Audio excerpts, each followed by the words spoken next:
వాక్యం కొరకు ప్రార్థన చేస్తుందా?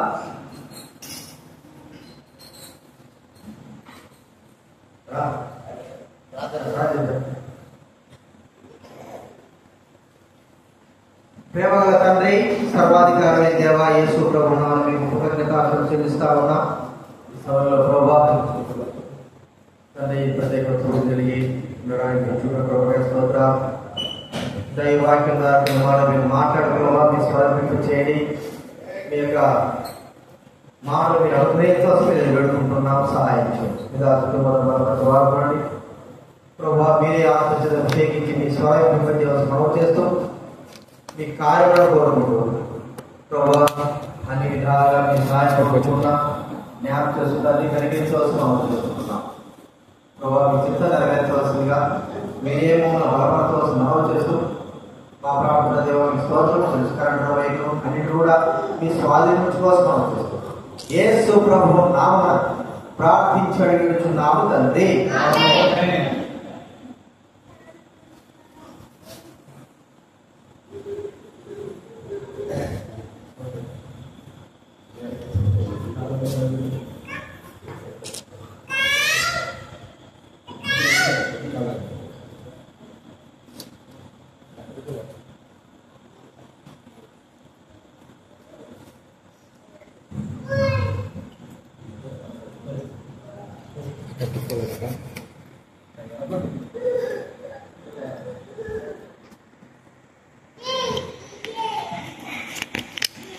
అందరూ అలసిపోయేవారు.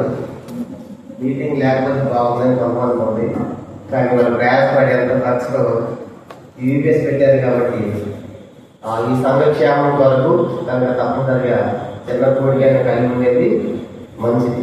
దేవుని వాక్యం నుంచి నేను కూడా ఎక్కువసేపు చెప్పను, దాని త్వరగా ముగించుకుంటాము. దేవుని వాక్యం నుంచి ఒక వాక్యం చదువు. ద్వితీయోపదేశకాండం మొదటి అధ్యాయం. ద్వితీయోపదేశకాండం మొదటి అధ్యాయము 2వ వచనము అందరం కలిసి మనం చదువుకుంటాం. ద్వితీయోపదేశకాండం మొదటి అధ్యాయము 2వ వచనము అందరం కలిసి. ద్వితీయోపదేశకాండం మొదటి అధ్యాయము 2వ వచనం. హోరేబు నుండి షేక్ మందిరపు మార్గముగా కాదేశు బర్నయ వరకు 11 దినముల ప్రయాణము. కాబట్టి హోరేబు నుండి షేక్ మందిరపు మార్గంగా కాదేశు బర్నయ ఆ ప్రాంతానికి, అంటే కనాన్ దేశం వెళ్ళడానికి 11 రోజుల ప్రయాణం. మన పితరులు ఐగుప్తులో నుంచి ఏ దేశం బయలుదేరే వాళ్ళు? కనాన్ దేశం బయలుదేరినటువంటి మన పితరులు ఎంతకాలం నడిచారంట చెప్పండి. తెలిసి ఎంతకాలం? 40 రోజుల 40 సంవత్సరాలు. ఇప్పుడు ఐగుప్తులో నుంచి కనాన్ దేశం పోవాలంటే డైరెక్ట్ గా ఎన్ని రోజులు పోవచ్చంట? 11 రోజులు. 11 రోజుల్లో వెళ్ళవలసిన ప్రయాణము, చేరవలసిన ప్రయాణము. కానీ మన పితరులు ఎంతకాలం నడిచారంట? 40 సంవత్సరాలు. ఆలోచించండి, ఊహించండి. చూడండి, అట్లోకి రావాలంటే హైదరాబాద్ నుంచి 2.5 గంటలు, అంతే 3 గంటలు చేరిపోతాం. కానీ 3 రోజుల్లో కూడా రాలేదనుకో, కాదు మధ్యలో ఏదో జరిగింది, సంథింగ్ ఈజ్ దే, కాబట్టి ఏదో జరిగింది. కానీ ఇది కూడా 11 రోజులు వెళ్ళాల్సిన ప్రయాణము. 11 రోజులు వెళ్ళాల్సిన ప్రయాణం. 1 నెల కాదు, 2 నెలలు కాదు, సంవత్సరం కాదు, 2 సంవత్సరాలు, 4 సంవత్సరాలు, ఏకంగా 40 సంవత్సరాలు పట్టిందంటే ఎందుకు అలా జరిగి ఉండాలనే దానికి రాత్రి 7 సంగతులు మీకు జ్ఞాపకం చేయాలని కోరుతున్నాను. దాంట్లో మొట్టమొదటి చూడండి, సంఖ్యాకాండము 32వ అధ్యాయం. 40 రోజులు పట్టడానికి గల కారణాలు ఒక 7 చూద్దాం. దాంట్లో మొదటిది సంఖ్యాకాండము 32వ అధ్యాయం. సంఖ్యాకాండము 32వ అధ్యాయము అందరం కలిసి 13వ వచనం. సంఖ్యాకాండం 32వ అధ్యాయము 13వ వచనం. మొదటి సంగతి మనం చదువుతాం. సంఖ్యాకాండం 32:13.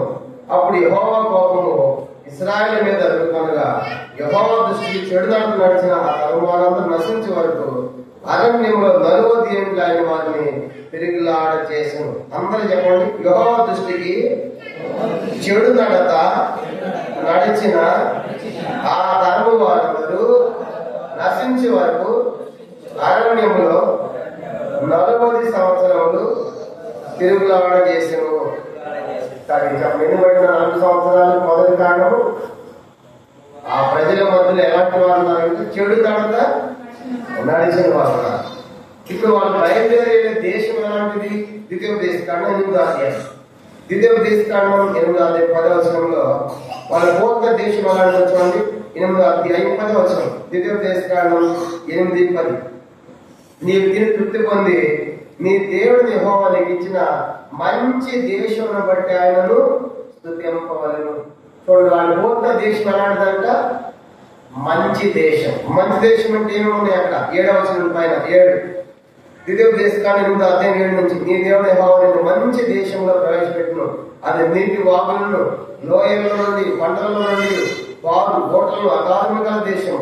అది గోధుమలు, ఎవరు, ద్రాక్ష చెట్టు, అందరి చెట్టు, దానిమ్మ పండుగల దేశం. నువ్వు ఒలివ నూనె తేనెగల దేశం. కలువలు అనుకోకుండా నీవు ఆహారం తినే దేశం. అందులో నీకు ఏ లోపంలో ఉండదు. అది ఇనుకురాడు గల దేశము. దాని పంటలను రాగి తవ్వి ఇయ్యవచ్చు. నీవు తృప్తి పొంది నీ దేవుని యెహోవాకు ఇచ్చిన మంచి దేశం బట్టి ఆయన స్తుతింపవలెను. కానీ ఇప్పుడు ఇన్ని ఉన్నాయి ఆ దేశంలో. కనుక ఒలివ నూనె, ద్రాక్ష చెట్లు, అందరి చెట్లు, దానిమ్మలు, ఒలివ, కనుక ఇవన్నీ ఉన్నాయి. మంచి దేశం. కాబట్టి దేవుడు వారికి మాత్రం మంచి దేశము. కానీ ఆ ప్రజల మధ్య ఎలాంటి వారు ఉన్నారంట? చెడు నడత నడిచిన వారు ఉన్నారు. ఎలాంటి వారు ఉన్నారంట? కాబట్టి ఇశ్రాయేలు ప్రజల మధ్య చెడు నడత నడిచిన వారు ఎట్లా వచ్చారు? నిర్గమాకాండం 12వ అధ్యాయం. మరి ఐగుప్తు వస్తున్నప్పుడు వాళ్ళతో చేరి ఐగుప్తీయులు కూడా వచ్చారు. నిర్గమాకాండం 12వ అధ్యాయము 37-38 వచ్చిన నిర్గమాకాండం 12వ అధ్యాయం 37-38. అప్పుడు ఇశ్రాయేలు రామశేషుడిని సుఖోద్ద ప్రయాణం అయిపోయి వారి పిల్లలు కాక కాల్పాలను 6 లక్షల వీరులు 38 అనేకమైన అన్ని జనుల సమూహములు, గొర్రెలు, ఎద్దులు మొదలైన పశువులు గల గొప్ప మందయులు వారితో కూడా బయలుదేరు. కనుక 37లో 6 లక్షల మంది కాల్పాలను ఇశ్రాయేలు ప్రజలు బయలుదేరి వస్తా ఉంటే వాళ్ళతో పాటు ఎవరు వచ్చారంట? అనేకులైన అన్ని జనులు. అంటే ఎవరు? ఐగుప్తీయులు కూడా వచ్చారు. ఈ ప్రశ్న ఏంటంటే, దేవుడు తీసుకొని ఇశ్రాయేలు ప్రజలను ఐగుప్తీయులు ఎందుకు వచ్చారు? ఎందుకు వచ్చి ఉంటారు అంటే వాళ్ళు అద్భుతాలు చూశారు, 10 రకాల దేవుడు చూశారు. చూసి అమ్మ మీ దేవుడు సామాన్యమైన, మేము కూడా మీ దేవుడు మీతో పాటు వస్తామని అనేక వచ్చారు. అంటే ఇశ్రాయేలు ప్రజలు వచ్చిన వాళ్ళు నిశ్చితం అయిపోయి ఎలాంటి పనులు చేస్తున్నారంటే వాళ్ళు చెడు నడత నడుస్తున్నారు. కానీ ఇప్పుడు చెడు నడత నడిచే వారికి పోయే దేశం మంచి దేశం. ఆ మంచి దేశం పోవాలంటే చెడు నడత నడిచే వాడికి మంచి దేశం ఎట్లా ఇస్తాడు దేవుడు? చూడండి, ఆ మధ్య కరోనా వచ్చింది. కరోనా వస్తే ఒక దేశం నుంచి మరొక దేశానికి విమానాలన్నీ కూడా ఆపేశారు. ఎందుకంటే మీ కరోనా బాగా వస్తుందేమో క్వారంటైన్ పెట్టి టెస్టులు చేసి కనుక కానీ ఒక దేశంలో అనుమతి ఇవ్వలేదు. ఈ రాత్రి ప్రశ్న ఏంటంటే, ఒక మనుషుడు పరలోకం పోవాలంటే అంత ఈజీగా పోయేది కాదు. ఒక దేశం నుంచి మరొక దేశానికి పరిమితులు ఉంటే కనుక ఎన్నో ఆంక్షలు ఉంటే, నిబంధనలు ఉంటే, పరలోక రాజ్యం ఒట్టొట్టిగా ఒక మనిషి ఎట్లా పోతాడు? ఆ పరలోక రాజ్యం ఎలాంటిది? వీధులు బంగారం, దేవుడే వెలుగుగా ఉంటాడు, దుఃఖము లేదు, సంతోషం, ఆనందం. కనుక అలాంటి పరలోక రాజ్యము ఒట్టొట్టిగా ఒక మనిషి వెళ్ళలేడు. కానీ రాత్రి ఆలోచించాలి. కానీ వెళ్ళాల్సిన దేశం మంచి దేశం. కానీ బయలుదేరిన వాళ్ళు ఎలాంటి వారు ఉన్నారు? చెడ్డవారు. అంటే దేవుడు 40 సంవత్సరాలు పెట్టాడు. 40 సంవత్సరాలు చెడ్డవారు ఏం కావాలి? నెహెమ్యా 9:35 ప్రకారము వారు తమ చెడు నడతలు విడిచి మారు మనసు పొందలేదు అని రాయబడింది. మారు మనసు అన్నా పొందాలి, నశించాలని నశించాలి. కానీ దేవుడి ఉద్దేశం ఏంటంటే ఒక ఆత్మ నశించే దేవుని చిత్తము కాదు. అందరూ అంతటి రక్షణ మారు మనసు పొందాలని దేవుడు కోరుతున్నారు. అందుకే అపోస్తలుల కార్యం 15:30 రాయబడింది.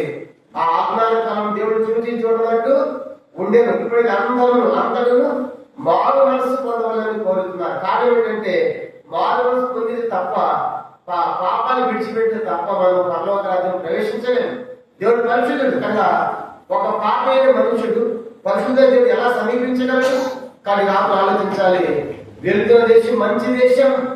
ఇంకో మాట చెప్పాలి, ఎంత మంచి దేశం అంటే వీళ్ళు ఆ దేశం పోయిన తర్వాత ఇల్లు కట్టుకోవాల్సిన పని లేదు, చెట్లు ఆడాల్సిన పని లేదు, నీళ్ళ కోసం బావులు తవ్వాల్సిన పని లేదు, అన్ని రెడీగా ఉన్నాయి. ద్వితీయోపదేశకాండం అలాంటి మంచి దేశం. ద్వితీయోపదేశకాండం చూడండి, దేవుడు వాళ్ళు తీసుకెళ్తున్న దేశము ఎంత మంచి దేశం అంటే వాళ్ళు ఏమి కట్టుకోవడం అవసరం లేదు. ద్వితీయోపదేశకాండం చూడండి 6వ అధ్యాయం 10-11 వచ్చినారు. ద్వితీయోపదేశకాండం 6వ అధ్యాయం 10-11 వచ్చిన నీ దేవుడు యెహోవా నీ పితరులైన అబ్రహాము ఇస్సాకు యాకోబులతో చేసిన ప్రమాణాన్ని బట్టి నిన్ను ఆ దేశంలో ప్రవేశపెట్టి చదవండి. నీవు కట్టనివ్వడు గొప్పవు మంచి పొలములు, నువ్వు కట్టాల్సిన లేదు, గొప్ప మంచి పొలాలు ఉన్నాయి అక్కడ. నీవు నింపని మంచి ద్రవ్యం చేత నింపబడిన ఎండ్లను నింపబడి ఉన్నాయి. నువ్వు తలలపై త్రవబడిన బావులు ఉన్నాయి. నీవు నాటని ద్రాక్ష తోటలు, ఒలివ తోటలను నీకు ఇచ్చేదనువా. కాబట్టి నువ్వు చెట్లు నాటాల్సిన పని లేదు, బావులు తవ్వాల్సిన పని లేదు, ఇల్లు కట్టుకోవాల్సిన పని లేదు. మంచి ద్రవ్యాలతో నింపబడి ఇల్లు ప్రిపేర్ రెడీగా పెట్టాడు. మీరు వెళ్ళి స్వాధీనం చేసుకోవడమే. అంత మంచి దేశం. అందుకే 106వ కీర్తనలో రాయబడింది 24వ వచనంలో, 124లో వారు రమ్యమైన దేశమును నిరాకరించింది. ఏ దేశం అంటే అది రమ్యమైన దేశం. యేసేలు గ్రంథం 20వ అధ్యాయం 8లో రాయబడింది అది పాలు తేనె ప్రవహించు దేశం. అంత మంచి దేశం. ఈ రాత్రి ప్రశ్న ఏంటంటే, ఇశ్రాయేలు ప్రజలు ఐగుప్తు నుంచి కనాను వెళ్ళడానికే దేవుడు చెడ్డవారు అనుమతించకపోతే ఈ భూలోకమైన మనిషి పరలోక రాజ్యము ఎలా వెళ్ళగలడు? కాబట్టి పాపముతో చెడుతనంతో వెళ్ళలేడు. కాబట్టి రాత్రి ఆలోచించాలి. మన పాపం ప్రతి పాపం కడుగుతుంది యేసయ్య రక్తము. యేసు రక్తం ప్రతి పాపం నుండి మనల్ని కడిగి పవిత్రంగా చేయగలరు. కాబట్టి ఇంకెవరైనా సరే కూర్చున్న వాళ్ళు రక్షణ మార్పు పాప క్షమాపణ పొందకపోతే రాత్రి దేవునితో మాట్లాడుతున్నాడు. ఆ రాజ్యం మంచి దేశం, పరలోక రాజ్యం. దాన్ని సమీపించాలంటే మన చెడు నడతలు మారుకోవాలి. బైబిల్ సెలవిస్తా ఉంది, ఆ నీతిమంతుడు లేడు, ఒక్కడు లేడు, గ్రహించేవాడు లేడు, దేవుని వెతకవాడు లేడు, అందరూ త్రోవ తప్పి ఏకముగా పనికి వాళ్ళు వారిని రాయబడి. రోమపత్రిక 3వ అధ్యాయం 11 నుంచి మాట రాయబడ్డాయి. కానీ రాత్రి మనుషులు అనుకుంటున్నాడు నాలో ఏ పాపం లేదు, నేనంతా మంచివాడు అనుకుంటున్నాడు. ఒకసారి ఒక బస్సు ప్రయాణం చేస్తాం అడవిలో. భయంకరమైన అడవి, ఉరుములు, పిడుగులు, గాలి, తుఫాను వస్తా ఉంది. డ్రైవర్ నడిపిస్తారు. బస్సు నిండా మనుషులు ఉన్నారు. ఆ పిడుగు పడతాం. బస్సుకి 50 ఫీట్ల దూరంలో పిడుగు పడింది, చెట్టు మీద కాలిపోతా ఉంది. బస్సు 40 ఫీట్ల దూరంలో, 30 ఫీట్, 20 ఫీట్లు చివరికి బస్కి 10 ఫీట్ల దూరంలో పిడుగు పడతా ఉన్నాయి. పిడుగులు ఆపం లేదు, చెట్లు కాలిపోతా ఉన్నాయి. అందరూ భయపడుతున్నారు. నెక్స్ట్ పిడుగు పడితే ఇప్పుడు ఎక్కడ పడాలి? బస్సు మీదనేమో. ఎందుకంటే 50 ఫీట్ల దూరంలో పడింది, 40 ఫీట్లు, 30 ఫీట్లు, 20 ఫీట్ల పడుకుంటూ వచ్చింది. కాబట్టి ఇప్పుడు నెక్స్ట్ బస్సు మీద పడితే అందరూ భయపడుతున్నారు. అలాంటి టైంలో బస్సులో పెద్ద అన్నాడు, నేను సంగతి చెప్తాను, నా మాట వింటే ఒకడే సస్తాడు, అందరూ బతుకుతా ఉన్నారు. ఏదో బాగుందని చెప్పయ్యా, ఒకడే పోయిందన్న. అంటే అది ఎదురు చెట్టు అనుకుంటా ఉంది. ఒక్కొక్కరు బస్సులో దిగి పరిగెత్తులో చెట్టు పట్టుకొని రావాలి. ఎవరు చెడ్డవాడు వాడు పిడి పట్టుకొని వస్తాడు, మిగతా వాళ్ళందరూ మంచి వాళ్ళు బతుకుతారు అన్నాడు. ఇదేదో బాగుంది, అందరూ ఒప్పుకున్నారు. నువ్వు బాగుందంటే ఏమంటావు? నేను మంచిగా, నేను చెడ్డవాడా? నువ్వు పోతావంటే నువ్వు చెడ్డ, నేను మన ఎవరు పోవటం బస్సులో నుంచి, అందరూ మంచి బస్సులో కదా. తోపులాట్లో మొత్తం కింద పడ్డాడు, గజంతులాగా పరిగెత్తుకుని పోయాడు, చెట్టు పట్టుకున్నాడు, పిడుగుపాడు అమ్మాయి బతిమాడుకున్నాడు, వచ్చి సీట్లో కూర్చున్నాడు. రెండో వాళ్ళు కూడా అందరూ పోయారు. లాస్ట్ ఒక మిగిలిన బస్సులో వారికి ఎక్కడ పోవాలని ఇప్పుడు తిరిగి ఎవరి మీద పట్టి ఇప్పుడు వారి మీద అందరూ భయపడతారు. ప్లీజ్ వద్దు, క్షమించండి, గెండేద్దు, పిడిపడి చచ్చిపోతాను, నన్ను పంపొద్దని చెప్పి కాలు వేళ పడతాడు. కుదరదు, మేము భయపడ్డు కూడా పోవాల్సిందని అందరూ బలవంతంగా బయటకు చేశారు. ఏడ్చుకుంటాడు, కేకలు వేసుకుంటారు, పరిగెత్తుకుంటూ పోతున్నాడు. ఆ వ్యక్తి లోపల వారు మాట్లాడుకుంటున్నారు, నవ్వుకుంటున్నారు. వాడే చెప్పినవాడు, వాడే పిడుగు పట్టుకుని సస్తా నవ్వుకుంటున్నాడు. ఈ పరిగెత్తులు మీద చెట్టు పడినవాడు పెద్ద పిడుగు పడింది. ఇక చెట్టు మీద బస్సు మీద, బస్సులో ఉన్న సత్యాలు వాడు అక్కడే బతికాడు. కానీ బస్సులో ఉన్న అందరూ ఏమనుకున్నారు, మేమెంతో మంచి వాడడం. కానీ ఈ రాత్రి మనుషులు అట్లనే ఉన్నారు. బైబిల్ సెలవుతా ఉంది, మొదటి రాజులు 8వ అధ్యాయం 46 రాయబడింది. మొదటి రాజులు 8:46 పాపము చేయని వాడు ఒక్కడు లేడు, పాపం చేయని వాడు ఒక్కడు లేడు. ప్రసంగ గ్రంథం 7వ అధ్యాయం 20 రాయబడింది, పాపము చేయక మేలు చేయుచుండి నీతిమంతుడు భూమి మీద ఒక్కడును లేడు, అది ఏ భేదమును లేదు, అందరూ పాపము చేసి దేవుడు పొందలేకపోతున్నారు. కానీ రాత్రి ఎలాంటి పాపంలో ఉన్నారు కనుక జన్మతః మన పాపం అంటున్నాం. ఈ రాత్రి దేవుడు పిలుస్తూ ఉన్నాడు మన పాపాన్ని కడిగి కనుక మన పరిశుద్ధ నీతిమంతులు చేయాలని. ఎందుకంటే పౌలు అన్నాడు నేను మంచివాడిని కాదని. రోమపత్రిక 7వ అధ్యాయం 18 చెప్పాడు పౌలు. రోమ 7:18 నా శరీరమును మంచిది నివసింపదని నేను ఎదుగుతాను అంత పౌలే నేను మంచోడు కాదంటే మనలో ఎవరు మంచివాడు. కాబట్టి రాత్రి అందరూ కూడా పాపులే. కాబట్టి యేసు యొక్క రక్తము అందుబాటులో ఉంది. కడగబడిన వారి నీతిమంతులుగా పరిశుద్ధులుగా చేయబడుతున్నారు. అలాంటి వారిగా పరమకణాలు. ఇది మొదటి సంగతి. చెడుతనంలో పాల్గొన్నటువంటి వారికి పరమకణాలు పరలోక రాజ్యం లేదు. ఈ రాత్రి వారం పొందే తప్ప నీకు అవకాశం లేదు. కాబట్టి వారం పొందాలని మనం చేస్తున్నాం. మొదటి. రెండవ చూడండి, 40 సంవత్సరాలు ఎందుకు పట్టింది? రెండవ కారణం ద్వితీయోపదేశకాండం 8వ అధ్యాయం. ద్వితీయోపదేశకాండం 8వ అధ్యాయము 2వ వచనం. ఇది రెండవ కారణం. ద్వితీయోపదేశకాండం 8వ అధ్యాయం 2వ వచనం. మరియు నీవు ఆయన ఆజ్ఞలను గైకొనలేదు, నిన్ను శోధించి నీ హృదయంలో తెలుసుకుంటకు నేను ఆలోచన నిమిత్తము ఈ అరణ్యంలో 40 సంవత్సరాలు నిజమైన భావం నేను నడిపించిన మార్గం అంతటిని జ్ఞాపకం చేసుకున్నాను. రెండవ కారణము ఎందుకు 40 సంవత్సరాలు పట్టిందంటే, అందరు చెప్పండి, అందరూ కాదు, నీ హృదయంలో ఉన్నది తెలుసుకొనుటకు 40 సంవత్సరములు అరణ్యములో నడిపించాను. ఇప్పుడు 40 సంవత్సరాలు ఎందుకు పట్టిందంటే ఎందుకు నడిపించాడు దేవుడు? వాళ్ళ హృదయాల్లో ఏముందో తెలుసుకోవాలనుకున్నాడు. వాళ్ళ హృదయాలు ఏముంది? అపోస్తల కార్యములు 7వ అధ్యాయం. వాళ్ళ హృదయాలు ఏముందంటే అపోస్తల కార్యములు 7వ అధ్యాయము 38వ వచనం. అపోస్తల కార్యములు 7వ అధ్యాయము 38వ వచనం. 39. అపోస్తల కార్యములు 7వ అధ్యాయం 39వ వచనం. ఇతనికి మన పితరులు లోబడదలక ఇతను ప్రోత్సహించి తమ హృదయములలో ఐగుప్తునకు పోగొడిన వారై. అందరూ చెప్పండి, వారు తమ హృదయములలో ఐగుప్తునకు పోగొడిరి. వాళ్ళ హృదయాలు ఏమన్నంట? వాళ్ళ హృదయాలను ఐగుప్తుంది. బయలుదేరింది ఎక్కడికి? కనాను దేశం. కానీ ఆలోచించండి, అందరూ లైవ్ చూడండి. అందరూ ఇది ఇశ్రాయేల్ ప్రజలు. ఈ బైబిల్ ఏంటి? ఇది ఇశ్రాయేల్ ప్రజలు. చూడండి, కచ్చిపు ఇది ఐగుప్తు అన్నమాట. ఇదేమో బైబిల్, ఇశ్రాయేల్ ప్రజల హృదయము. ఈ కచ్చిపు ఐగుప్తు. ఇప్పుడు ఇశ్రాయేల్ ప్రజలు వాళ్ళ హృదయాలు ఏం పెట్టుకున్నారు? ఐగుప్తుని పెట్టుకున్నారు. మళ్ళీ చూపిస్తా. ఇది ఇశ్రాయేల్ ప్రజల హృదయము అనుకున్న బైబిల్. ఈ కచ్చిపు ఏమో ఐగుప్తు. ఇప్పుడు ఐగుప్తు ఇశ్రాయేల్ ప్రజలు ఎక్కడ పెట్టుకున్నారంట? హృదయంలో పెట్టుకుని ఎక్కడ దాటుతున్నారు? ఐగుప్తు దాటి ఎక్కడున్నారు? కనాను. అంటే ఇప్పుడు నిజంగా ఐగుప్తు దాటినట్టేది ఎవరు విడిచినట్టేదా? హృదయంలో వాళ్ళకి ఐగుప్తు ఉంది. కాబట్టి ఇప్పుడు హృదయంలో ఐగుప్తు వాళ్ళకి కనాను. ఇప్పుడు దేవుడు జ్ఞానం చేస్తాం కనబడతా ఉంది. మీ హృదయం అంతా ఐగుప్తే, బయలుదేరి మాత్రము కనాను. ఆలోచించండి, ఈ రాత్రి ఐగుప్తుని విడవాలి. కాబట్టి దేవుడు కనబడుతుంది ఐగుప్తు హృదయాల్లో. అందుకే వాళ్ళు అరణ్యంలో చూడండి, మాటికి ఏమన్నారు మోషేతో, మాకు నీళ్లు లేవు, మేము ఎక్కడికి పోతాం? ఐగుప్తుకి పోతాం. మేము మోసే ఆహారం ఏంటి? చవి సాధం లేని ఈ ఆహారం మాకే ఐగుప్తులు. మాకు ఉల్లిగడ్డలు, కీరకాయలు, బీరకాయలు, చేపలు, కొండల మాంసం అన్ని మాకు దొరుకుతున్నాయి. కాబట్టి మాకు ఐగుప్తే బాగుంది. ఐగుప్తు చనిపోతే సమాధులు కూడా ఉన్నాయి మాకు అని చెప్పేసి ఎన్నోసార్లు తిరుగుబాటు చేశారు. కానీ ఇలా ఆలోచించండి, రక్షించబడిన మన జీవితాలు మనం కూడా ఐగుప్తు లోకాన్ని విడిచిపెట్టాలి. ఎన్నోసార్లు మనం రక్షించబడని చెప్పుకుంటాం, కానీ ఆయా సందర్భాల్లో లోక పద్ధతులు, లోక ఆచారాలు కనుక ఇవన్నీ కూడా మనం విడిచిపెట్టలేదు. కాబట్టి ప్రభుత్వం వారు పూర్తిగా లోకం నుండి వేరే వారు. నిర్గమకాండం 11వ అధ్యాయము 7వ వచనం. దేవుడు ఎవరు కోరుతా అంటే ఐగుప్తీయులతో ఉండడం లేదు, దేవుడు వారు వేరుకు వచ్చారు. నిర్గమకాండం 11వ అధ్యాయము 7వ వచనం. నిర్గమకాండం 11:7.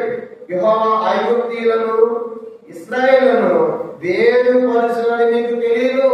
ఐగుప్తీయులు ఇశ్రాయేలు కాబట్టి వేరే జీవించాలి. కాబట్టి రెండో కారణం ఏంటంటే వాళ్ళ హృదయాలు ఐగుప్తుంది. కాబట్టి దేవుడు ఐగుప్తును తొలగించుకునేంత వరకు 4 సంవత్సరాలు ఇచ్చాడు. మనం కూడా పాటైతే పాడతాం, ఐగుప్తుని విడిచి రంగుగా వేసుని వెంబడించాడు. విడిచావా? విడవాలి. ఆ సందర్భాల్లో, పెళ్లి సందర్భాలు, చనిపోయిన సందర్భాలు, ఐగుప్తు ఆచారాలు, పద్ధతులు, లోకాలు అన్నీ ఉంటాయి మన దగ్గర. కానీ ఇక్కడ మాత్రం ఐగుప్తు విషయం పాడుతా ఉన్నాం ఉండదే. కాబట్టి విడాలి. కానీ ఆలోచించండి, లోక పద్ధతులు మనం విడాలి, లోక ఆచారాలు మానాలి. కనుక అప్పుడే మనం ఐగుప్తు బయలుదేరటం. కానీ హృదయం అంతా లోకంతో నింపబడి బయలుదేరి పరలోకమై దేవుడు అంటాడు, అక్కడ ఆగిపోమంటాడు. కానీ ఇది రెండవ ప్రాముఖ్యమైన కారణం. మూడవ చూడండి, వాళ్ళు ఎందుకు 4 సంవత్సరాలు పడిందంటే మూడవ కారణము నిర్గమకాండం 13వ అధ్యాయం. Exodus chapter 30. నిర్గమకాండం 13వ అధ్యాయము 17-18 వచనాలు. నిర్గమకాండం 13వ అధ్యాయము 17, 18 వచనాలు చదువుతున్నాను, గమనించండి. ఇది 3వ కారణం. నిర్గమకాండం 13:17. మరియు మరో ప్రజలను పోనీగా దేవుడు ఈ ప్రజలు యుద్ధం చేసినప్పుడు వారు పశ్చాత్తాపడి ఐగుప్తులను తిరుగుతున్న అనుకొని ఫిలిష్తీయుల దేశము సమీపమైనను ఆ మార్గంలో వారిని నడిపింపలేదు. అయితే దేవుడు ప్రజలను చుట్టూ దారేపు ఎర్ర సముద్రపు అరణ్య మార్గమున నడిపించను. ఇశ్రాయేలు యుద్ధ సముద్రై ఐగుప్తుల నుండి వచ్చేది. అందరూ చూడాలి. ఇశ్రాయేలు ప్రజలు ఐగుప్తు నుంచి కనాన్ దేశం పోవాలంటే ఫిలిష్తీయుల దేశం ఉన్నప్పుడు చాలా షార్ట్ కట్ అన్నమాట, సమీపంకి వెళ్ళిపోవచ్చు. కానీ దేవుడు సమీపంగా షార్ట్ కట్ నడిపించలేదని దేవుడు ఎక్కడ నడిపించాడు వారిని? చుట్టూ దారేపు ఎర్ర సముద్రం అరణ్య మార్గం. అంటే అర్థం ఏంటి? అందరూ చూడండి. నీ ముఖ్య ఎక్కడంటే ఇది నా ముఖ్య షార్ట్ కట్. నీ ముఖ్య ఎక్కడంటే ఇది, నీ ముఖ్య ఎక్కడంటే ఇట్లంటే ఇదే దారి, ఇది చుట్టూ దారి అన్నమాట. దేవుడు ఎట్లా తీసుకెళ్ళాలి? షార్ట్ కట్ లో చుట్టూ తిప్పుకొని తీసుకెళ్తాను. ఎందుకు? మళ్ళీ ఎంత వచ్చింది అనుకో, షార్ట్ కట్ లో పోతే ఎంత వచ్చింది అనుకో, ఇప్పుడు దాకా మేము బానిసలుగా దాసులుగా ఉన్నాము, మాకు ఎంతో రాదు కాబట్టి మేము ఎంత చేయమని కూర్చుంటాం, వెనక్కి వెళ్ళిపోతాం. షార్ట్ కట్ లో వెనక్కి వెళ్ళిపోవడం చాలా. నేను బండెక్కాం అని చెప్తాను, బండెక్కాను కానీ అంటే షార్ట్ కట్ కాకపోతే మాకు రాత్రి కాబట్టి షార్ట్ కట్ తొందరగా దిగిపోయాం. మధ్యలో మనసులో ఉంది ఇది రూపేనా కాదు, దాకా కాదు అనిపిస్తా ఉంది, మనసులో దిగుతా ఉంది. కానీ దేవాలయం షార్ట్ కట్ చేయడం అనుకున్నాం, మొత్తానికి షార్ట్ కట్ అయ్యింది, తొందరగా దిగేసాం అనమాట. ఇప్పుడు ఇశ్రాయేలు ప్రజలకు కూడా దేవుడు షార్ట్ కట్ లో తీసుకెళ్తే యుద్ధంలోనే ఎంత పారిపోతారు. అందుకే చుట్టూ దాన్ని తీసుకెళ్ళాడుకో చాలా దూరం పోతే యుద్ధం వచ్చిందని ఇప్పుడు ఏం చేయాలి? వెనక్కి వెళ్ళడం చాలా కష్టం. ముందుకెళ్ళేది ముందుకు యుద్ధం చేయాల్సిందే. ఒకసారి రాజుగారంగా వాళ్ళు 5,000 మంది ఎక్కించుకున్నారు సైన్యాన్ని. 5,000 మంది సైన్యం ఎక్కించుకుని మన అద్దరికి యుద్ధానికి పోతున్నాం, మీరు యుద్ధం చేయాలన్నారు. అన్ని పెట్టుకున్నారు, వస్తువులన్నీ కూడా వాడెక్కారు, అద్దరికి వెళ్ళారు. ఆ అద్దరికి వెళ్ళడం చూస్తే అక్కడ 10,000 మంది ఉన్నారు సైన్యం. ఎంతమంది చెప్పండి? 10,000 మంది. అది మనం 5,000 మంది 10,000 మంది కాబట్టి మనకి గెలవలేమని చెప్పేసి వెళ్ళి సైనికులు అందరూ కూడా రాజా మేము యుద్ధం చేయము, మనం 5,000 మంది వాళ్ళు 10,000 మంది కాబట్టి మేము యుద్ధం చేయమని చెప్పేసి అందరూ వాడ కూర్చున్నారంట. రాజులు కోపం, దేవుడా ఇంత ఖర్చు పెట్టి తీసుకు యుద్ధం చేయాలా? అలా చెయ్యం, ఎక్కువ మంది ఉన్నారు అని చెప్పి వాడ కూర్చున్నారంట. రాజు కోపం వచ్చి ఆ పెట్రోల్ తీసుకొచ్చి వాడ మీద పోసాడు, వాడ మీద పోసి అంటించాడు. వాళ్ళంతా కాలిపోతారు. అమ్మ మంటలు అని అందరూ కింద దొరికారు, వాడంతా కాలిపోయింది. ఇప్పుడు ఏం చేయాలి చెప్పండి? సముద్రం వీస్తారా, యుద్ధం చేయాలా? ఏది బాగుంటుంది? సామెత జీవితం సముద్రం ఏదో సంసారం సామెత పడిపోయి సముద్రం ఏది తెలుస్తాయి. వాడు అమ్మ వాడు సముద్రంలో మునిగిపోతాం కాబట్టి ఏం చేయాలి? ఎవరి దాటి వాడు తీసుకున్నారు, యుద్ధం చేసి అద్భుతంగా మీరు గెలిచారు. దేవుడి ఉద్దేశం ఏంటంటే చుట్టూ దాన్ని తీసుకెళ్ళడం ఏంటంటే మీరు కనాన్ దేశం విజయవంతులుగా పోవాలి. ఎలా పోవాలి? విజయవంతులుగా. కాబట్టి జయించేవారిగా పోవాలి. అదే 124 కీర్తనలో ఆయన చేతికి వేళకు పోరాటం యుద్ధమును నేర్పుకోవడం 114 కీర్తన అంటాడు కదా, ఆయన చేతులు వేళకు పోరాటం యుద్ధం నేర్పుకోవడం. దేవుని ఉద్దేశం ఏంటంటే పరలోక రాజ్యము జయవంతుల కోసం, ఒట్టేటువంటి కోసం కాదు. అది మనం పాడతాం కదా, జయించు వారిని కొని పోవా ప్రభు యేసు వచ్చును. కానీ దేవుడు ఎవరికి పోతారు? ఆ పరలోక రాజ్యం జయించాలి, యుద్ధం చేయాలి. కానీ యుద్ధం మీరు చేసేది కాదు, యుద్ధము యెహోవాదే. నేను చూసుకుంటా. కాబట్టి దేవుని ఉద్దేశం ఏంటంటే విజయవంతులుగా తీసుకెళ్ళాలని కోరుతున్నాడు కనాన్ దేశం. అందుకే 40 సంవత్సరాలు పెట్టాడు చుట్టూ దానిలో. కానీ వాడు ఓడిపోయిన వారుగా, పడిపోయిన వారుగా, పాపం చేసిన వారుగా మనకు కనబడతారు. కాబట్టి 3వ కారణం ఏంటంటే 4 సంవత్సరాలు పట్టారు. 4 సంవత్సరాల కారణం చుట్టూ దారిలో వాళ్ళు విజయవంతులుగా తీసుకెళ్లాలని కోరారు. సరే మనం కూడా బాగా కష్టపడేదనుకో, కష్టపడేవాడు పైన వచ్చిందనుకో వాడు చాలా సంతోషిస్తాను. నేను కష్టపడకుండా వచ్చినాను. కొంత సండే స్కూల్లో పైన చదువుతుంటే అనుకోవాడు ఏడుస్తూ ఉంటాడు, అంటే ఏడుస్తూ ఉంటే పైన ఏం చేస్తారు? ఫోన్ లేక పాపకి వాడు ఇచ్చేదని చెప్పి ఏది ఇస్తారు? కాన్ఫరెన్స్ ప్రైజ్ లాగా. వాడు కష్టపడి వచ్చి రావాలి. ఎందుకు వచ్చింది? వాడికి ఏడిస్తే వచ్చింది అనమాట. ఏడిస్తే వచ్చినప్పుడు సంతోషపడదా, కష్టపడి వచ్చినప్పుడు సంతోషపడదా? కష్టపడ్డవాడికి. కానీ దేవుని ఉద్దేశం ఏంటంటే మీరు విజయవంతులుగా వెళ్ళాలి. దేవుని ఉద్దేశం ఏంటంటే 3వ ప్రాముఖ్యమైన కారణం. మొదటిది ఏం చెప్పండి? చెడ్డవారు నశించాలి, కానీ మానవులు పొందాలి, లేకపోతే రాలిపోవాలి. రెండవది ఏమి చూసాము? 2వ కారణం హృదయంలో ఏముందో తెలుసుకో. హృదయం అంటే ఐగుప్తంలో మీకెందుకు కారణం అర్థంలో పెట్టాడు. 3వదిగా మీరు యుద్ధం చేసి విజయవంతంగా పాల్గొంటారు. 4వ చూడండి, కీర్తన 95 కీర్తన 4వ కాలం ఎందుకు 4 సంవత్సరాలు పట్టిందంటే ఆ యాత్ర, కానాను యాత్ర. 95వ కీర్తన 10వ వచనం, కీర్తన 95 10వ వచనం, కీర్తన 95 10. 40 ఏళ్ల కాలము ఆ తరం వారు నేను విసిగి వారి ప్రతిమను తప్పిపో ప్రజలు వారు నా మార్గములు తెలుసుకోలేదని అనుకుంటుని. అందరూ చెప్పండి ఈ మాట. 40 ఏళ్ల కాలము ఆ తరం వారి వలన నేను విసిగి వారు నా మార్గములు తెలుసుకోలేదని అనుకుంటుని. 40 సంవత్సరాల కాలంలో వాడు ఏం తెలుసుకోలేదంట? దేవుని మార్గాలు. ప్రభు నీ మార్గం ఏంటి, నీ చిత్తమేంటి తెలుసుకోలేదు. కానీ మరి మార్గాలు తెలుసుకుంది ఎవరు? 103వ కీర్తన, కీర్తన 103 7వ వచనం, కీర్తన 103 7వ వచనం. ఆయన మోషేకు తన మార్గములను తెలియజేసెను, ఇశ్రాయేలు వంశస్థులు తన క్రియలను కనపరిచెను. కానీ ఇప్పుడు మార్గాలు తెలుసుకునే వ్యక్తి ఎవరంట? మోషే. దేవా నీ మార్గం ఏంటి, నీ చిత్తం ఏంటి, ఏం చేయమంటావు, ఎటు వెళ్ళమంటావు అని మోషే మార్గాలు తెలుసుకున్నాడు. ఇశ్రాయేలు ప్రజలేమో క్రియలు, అద్భుతాలు చూశారు. అద్భుతాలు అంటే ఏంటి? ఆకాశం నుంచి మన్నాను కురిపించు, పండు నీరు తప్పించు, ఎర్ర సముద్రాన్ని పాయలుగా చెయ్యి. కానీ ఇవన్నీ కూడా క్రియలు చూశారు. వాడు ఇశ్రాయేలు క్రియలు కావాలి, మోషేకు మార్గాలు. ఇప్పుడు ఫస్ట్ ఏంటంటే మనకు మార్గాలు కావాలా, క్రియలు కావాలా? మనకేం కావాలి? మార్గాలు. మార్గాలు అంటే పడితే అంత క్రియలే. మా అమ్మాయి పెళ్ళి అయితే బాప్తిజం తీసుకుంటా, మా ఇల్లు అయితే మీటింగ్ పెడతా, కనుక అప్పుడు అని ఎన్నోసార్లు మనం కూడా క్రియలే పోయిన వాళ్ళు ఉంటాం. ఇక మా అమ్మాయి పెళ్ళి పోయిన పర్వాలేదు, ఇది పాస్ అయిపోయినా పర్వాలేదు, కనుక నేను దేవుని కార్యం చేస్తానే వాడు ఉంటారా? కనుక ఆలోచించండి. కనుక మనం దేవుని మార్గాలు వెతకాలి. ఆయన మార్గం ఎక్కడుంది? కీర్తన 77 11వ వచనంలో దేవుని మార్గం పరిశుద్ధమైనది. 77వ కీర్తన 19వ వచనంలో ఆయన మార్గము సముద్రములో ఉండేను. తర్వాత విలాపవాక్యము 3వ అధ్యాయం 2వ వచనంలో ఆయన చీకటిలో దారి తీయును. యెషయా 43వ అధ్యాయం 11వ వచనంలో ఆయన అరణ్యములో మార్గమును కలుగ చేయును. కానీ దేవుని యొక్క మార్గములు ఉంటే నీ జీవితం సముద్రం లాంటిది కావచ్చు. సముద్రంలో మార్గం చూపిస్తాడు, అరణ్యంలో మార్గం చూపిస్తాడు, చీకట్లో దారి చూపిస్తాడు. కాబట్టి మన మార్గాలు తెలుసుకోవాలి, మార్గాల్లోకి రావాలి. ఇది మీ గ్రంథం 6వ అధ్యాయం 16 రాయబడింది. మార్గంలో నిలిచి చూడుడి, పురాతన మార్గం గురించి విచారించండి, మేకులు మార్గం మీద అందులో నడుచుకుని అప్పుడు మీకు నెమ్మది కలుగు. అయితే వారు అందులో మేము నడుచుకున్నామని చెప్తున్నారు. ఏంటి ఆ మార్గము?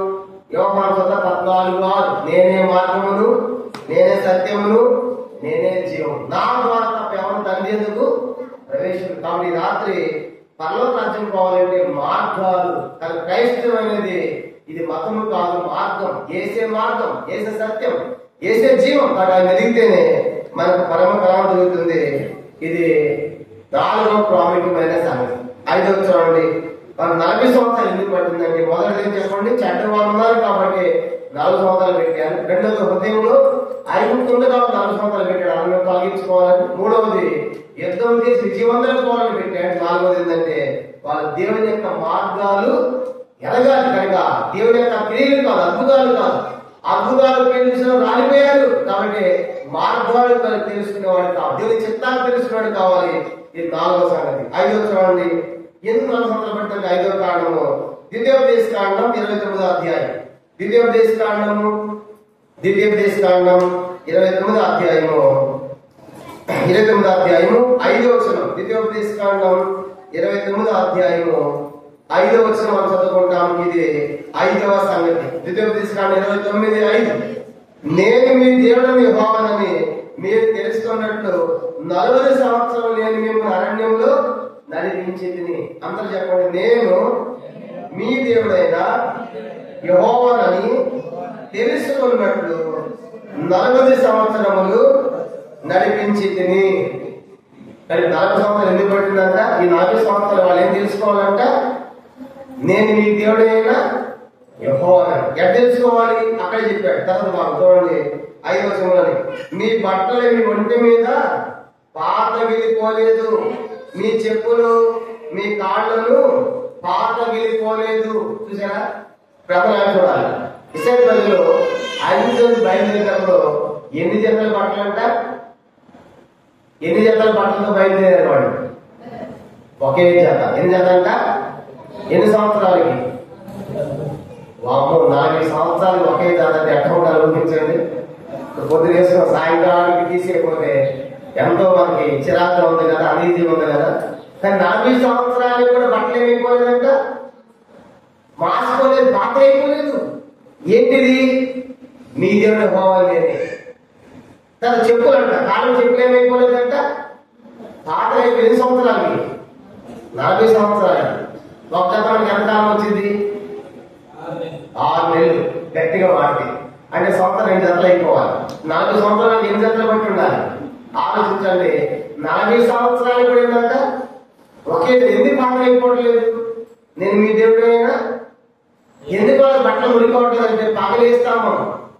పగలు మేఘస్తంభం కనుక ఇక్కడ పగలంతా ఎండ ఉంది కనుక ఇస్రాయేల్ ప్రజలకి పగలంతా ఎట్లా ఉండేది అని చెప్పేసి ఏసీలా ఉండేది అన్నమాట. ఎందుకో మేఘస్తంభంలో చల్లగా, రాత్రి ఏమో చలి లేకుండా స్తంభం అగ్నిస్తంభంలో నడిపించాడు. కాబట్టి పగలు ఏసీలో మురికెందుకు అవుతాయి బట్టలు?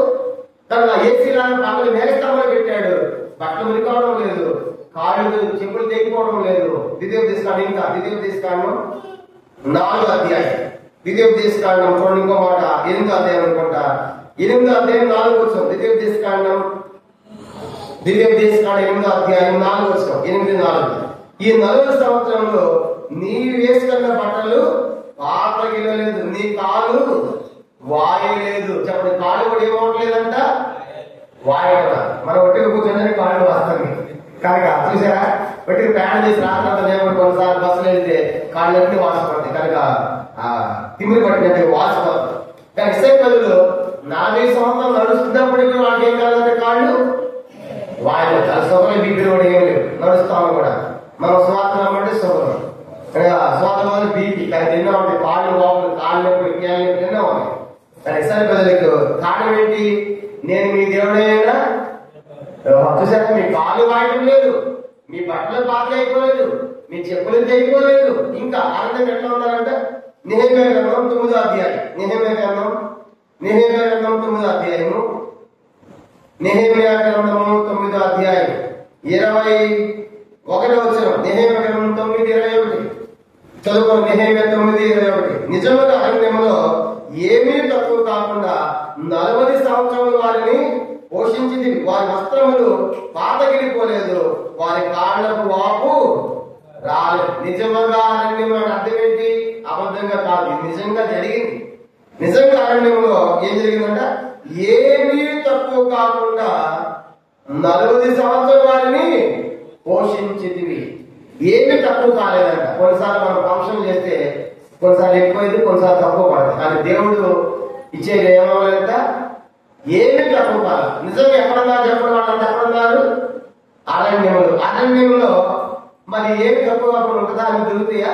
ఉదాహరణగా మధ్యలో వాళ్ళు బయలుదేరి వచ్చారు కదా, 6 లక్షల మంది అనుకున్నాం. 6 లక్షల మంది కాలుబాలు, ఒకరు ఒక భార్య అనుకున్నాం, 12 లక్షలు. తల్లిదండ్రులు అనుకున్నాం, ఇంకో 24 లక్షలు. 2 పిల్లలు అనుకున్నాం, మళ్ళీ 24 లక్షలు. దాదాపుగా ఒక 40 లక్షలు అనుకున్నాం బయలుదేరిన వాళ్ళు.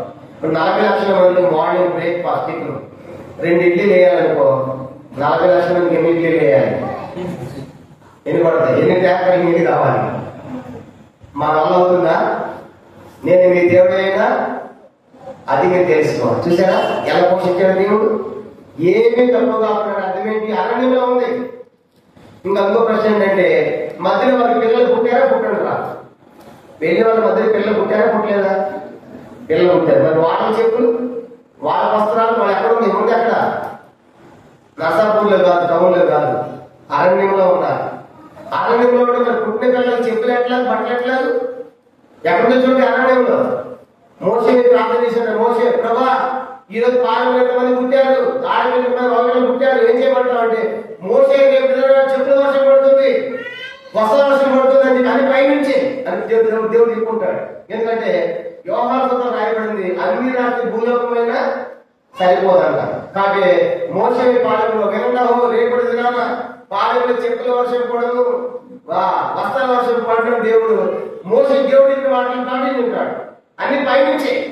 కాబట్టి అద్భుతంగా దేవుడు అరణ్యం ఏమీ తక్కువ కాకుండా 40 సంవత్సరాలు పోషించాడు. అంటే ఇప్పుడు వాళ్ళు ఏం తెలుసుకోవాలి? ఇది నేను మీ దేవుడు యెహోవా శక్తి. చూసారా? మీ వస్త్రాలు చూడండి పాత అయిపోవాలా, మీ చెప్పు చూడండి తెగిపోవాలా, మీ కాళ్ళు చూడండి వాయలేదు, ఏమి చెప్పాలో మీ పిల్లలకి ఎట్లా ఇస్తున్నాను ఇవన్నీ చూసినప్పుడు ఈ దేవుడు ఎంత గొప్పవాడని ఆ దేవుని యొక్క శక్తిని మనము తెలుసుకోవాలి. ఈ రాత్రి మన దేవుని శక్తి మనం తెలుసుకోవట్లా. శిష్యులు కూడా అర్థం కాలని శక్తి. తాయిగా పడ్డ రొట్టెలు తిన్నారు, చేపలు తిన్నారు, కానీ పెద్ద తుఫాన్ ప్రభు లేని తుఫాన్ అంటే అలాంటి గాలి అని చెప్పేసి క్యాన్లు పెట్టినప్పుడు ప్రభు లేచి అన్ని గర్తించాడు. అన్ని నిమ్మలం అయిపోయాయి. అనుకున్నారు శిష్యులు కొన్నారు, ఈయన ఎవరు సముద్రం గాలి ఏం చేస్తున్నాయి లోపడుతున్నాయి అంటే అర్థం ఏంటి? అప్పుడు ఈయనకి ఎలా కూడా దిగే శక్తి ఏంటో.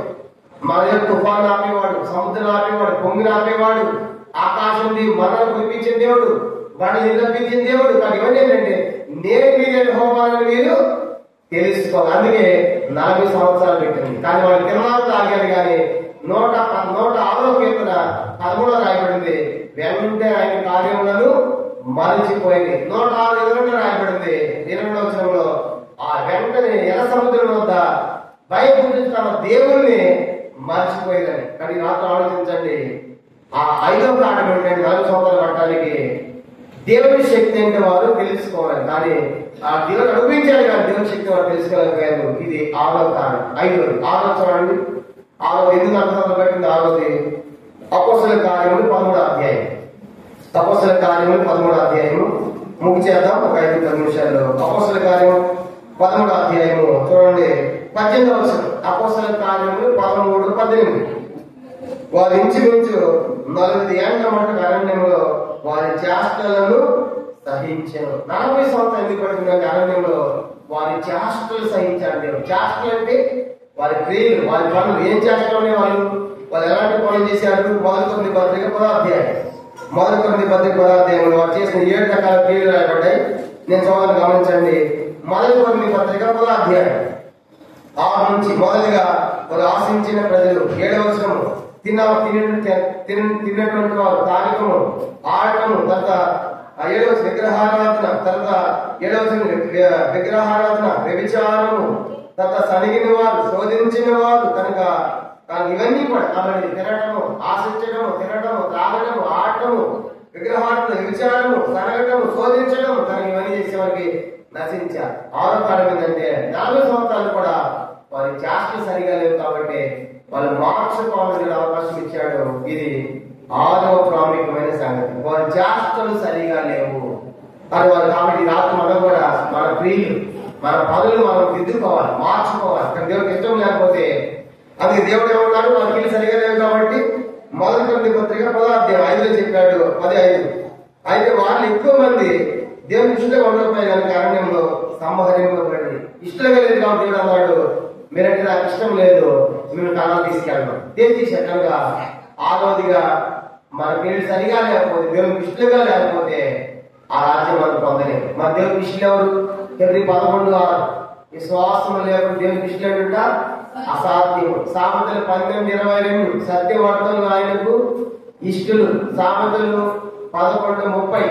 యథార్థంగా ప్రవర్తించేవారు ఆయనకు ఇష్టలు. సామెతలు 11:1. న్యాయము సరైన గుండు ఆయనకు ఇష్టము. కీర్తన 16:3వ వచనం. భూమి మీద భక్తులే శ్రేష్ఠులు, వారు కేవలము ఇష్టలు. కాబట్టి భక్తులు, నీతిమంతులు, సత్యవర్తనులు, యథార్థంగా ప్రవర్తించేవారు, విశ్వాసం కలిగిన వారు దేవునికి ఇష్టం అవుతారు. కాబట్టి అలా ఇష్టలుగా ఉంటేనే మనకు ఆ రాజ్యము. ఇది 6వ సంగతి. 7వది ఆఖరి చదివి మనం ముగిద్దాం. 7వ సంగతి చదువుకు మనం ముగిద్దాం. యెహోషువ గ్రంథం 5వ అధ్యాయం.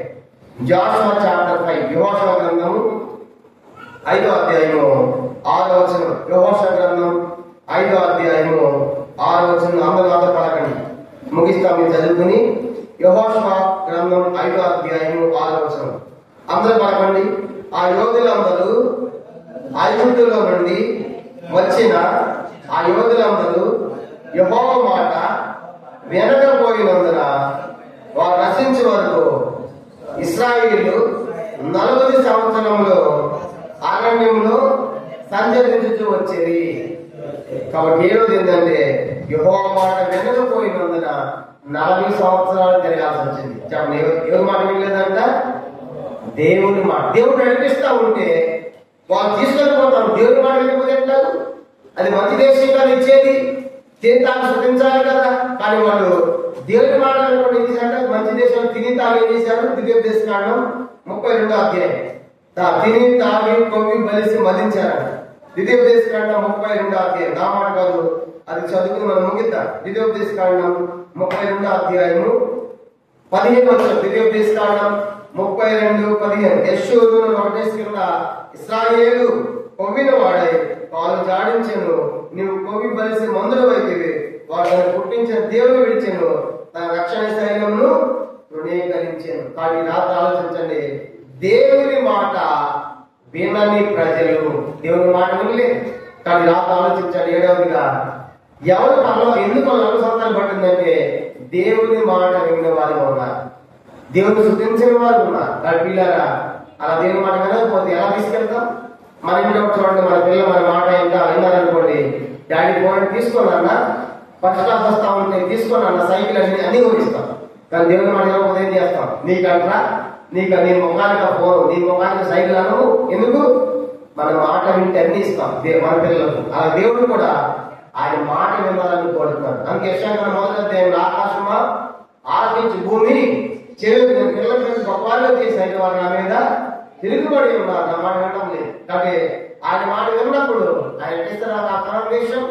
కానీ రాత్రి యేసుతో మాట విన్నారు. యోహాను సువార్త 5వ అధ్యాయం 24 చెప్పబడింది, నా మాట విని నన్ను పంపిన వాడి విశ్వాసం ఉంచేవాడు నిత్యజీవం గలవాడు, వాడు తీర్పులోనికి రాక మరణంలో నుండి జీవంలోకి దాటి ఉన్నాడు. ఇలా దేవుని మాట ఉంటే నీకు జీవం పరలోక రాజ్యం కనాను దేశం. కాబట్టి అందుకే యెహోవా మాట వినకపోయినందున 40 సంవత్సరాలు పట్టింది. ఇది 7వ ప్రాముఖ్యమైన కారణం. ఈ రాత్రి ఎవరైనా ఆ పరలోక రాజ్యం కనాను ఆశిస్తే ఈ రాత్రి దేవుని మాట విను. కనుక మొదలు అనిపించేదానికంటే మాట వినుట శ్రేష్టం అంటే మొదటి సమయంలో 15:24. కాడి రాత్రి ఎవరైనా యేసు మాట వింటారో అలాంటి వారు నిత్య జీవం పరలోక రాజ్యం. కాబట్టి మాట వినని వారు నశించిపోయారు. కానీ రాత్రి దేవుని మాట వినాలని బహు పేద మనం చేస్తున్నాం. మోకరించండి, ప్రార్థన చేసుకుంటాం. మోకరించండి.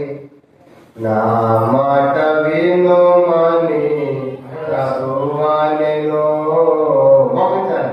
నా మాట వినోమని ప్రభువా నేను రాశింపను పిలచుచుండే, నేను రాశింపను పిలచుచుండే, నా మాట వినోమని ప్రభువా నేను, నా మాట వినోమని ప్రభువా నేను. దయచేసి సోదరుడు మహిమదాస్ సేవకుడు చివరిగా ప్రార్థించాల్సిందిగా మహిమదాస్ గారు త్వరగా.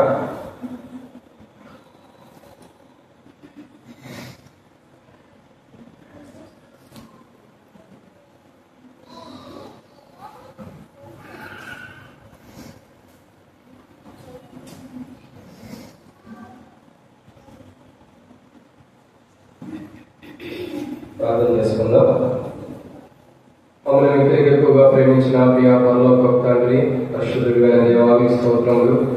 మీరు ఇచ్చిన సమయానికి మీకు వందనములు తండ్రి. మరి ఉదయ కాలం నుండి నేను రాత్రి నుండి కూడా ప్రత్యేకమైన కోరిక ఈరోజు వీడియోస్ నైట్ కూడా స్పెషల్ మీటింగ్ వందనాలు.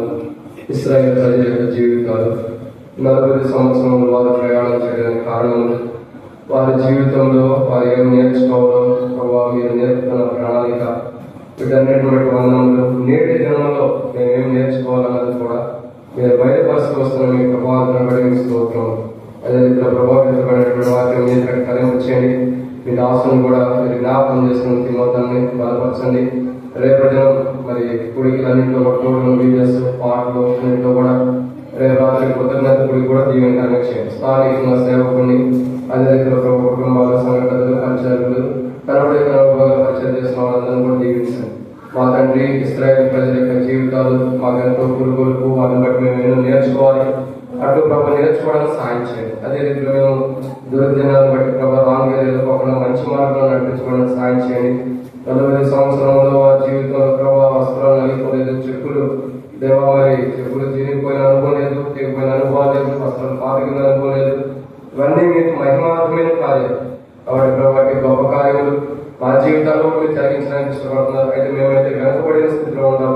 వాడి ప్రభావ మా బలహీనత మీరు క్షమించండి. దేవా మీరు మాకేది నేర్పించాలనుకున్నారు అది నేర్చుకుని మీకు మహిమాత్మమే ఉండేలాగా సహాయం చేయమని చేరవచ్చిన వారందరూ కూడా దీవించి ఆశీర్వదించి మీకు మహిమాత్మమే కావాలి. రేపటి దిన పరిచయం కొరకు సిద్ధపరచమని అలసిపోయినటువంటి దేవుని ఈ రోజు పరిచయం చేసేసిన మీ దాసులు సహపాఠి వారి యొక్క దేవుళ్ళన్నీ మీరు బలపరిచి వాడుకున్నాం. దేవుడి కొరకు బలపరచమని ప్రభు యేసుక్రీస్తు నామమున బట్టి విశ్వాసంతో ప్రార్థిస్తున్నాం తండ్రి. ఆమేన్. తొట్టెలను కాపాడుకును తన మహిమదటి మహానందంతో నిర్దోషం నిలబెట్టడమును శక్తి గల రక్షకుడైన ప్రభు యేసుక్రీస్తు ప్రభు యొక్క కృపయు ప్రేమ సమాధానం ఈ రోజు తన ప్రభు ఉంచినందుకు రేపటి వరకును దేవుని కృప మహిమతో నడిపించిన గాక. ఆమేన్. దయచేసి పూజించుకోవడానికి అందరూ కూడా ప్రేమ